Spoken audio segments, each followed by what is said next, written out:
હવામાન વિભાગે 3 સપ્ટેમ્બરથી રાજ્યમાં ભારેથી અતિભારે વરસાદની આગાહી સાથે ઓરેન્જ એલર્ટ જાહેર કર્યું છે, જેમાં દક્ષિણ ગુજરાતમાં વરસાદી જોર વધુ રહેવાની શક્યતા પણ વ્યક્ત કરવામાં આવી છે, જ્યારે ઉત્તર અને મધ્ય ગુજરાતમાં કેટલાક વિસ્તારોમાં પણ વરસાદ ખાબકી શકે છે.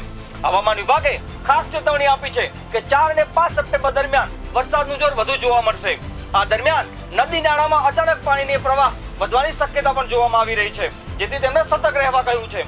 આ સાથે જ હવામાન વિભાગે દક્ષિણ ગુજરાતના દરિયાકાંઠે વસવાટ કરતા માછીમારોને દરિયો ન ખેડવાની સૂચના આપી છે.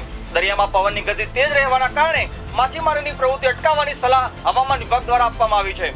હવામાન વિભાગ મુજબ upper air circulation monsoon trough તરફ લો પ્રેશર સિસ્ટમ સક્રિય થતા વરસાદી માહોલ સર્જાયો છે. આગામી 24 કલાક દરમિયાન બંગાળની ખાડીમાં નવું લો પ્રેશર સર્જાશે, જેનાથી ગુજરાત તરફ વરસાદી વાદળો ખેંચાઈ આવશે, જેના કારણે રાજ્યમાં આગામી 7 દિવસ સુધી ભારેથી અતિભારે વરસાદની આગાહી હવામાન વિભાગ દ્વારા વ્યક્ત કરવામાં આવી છે.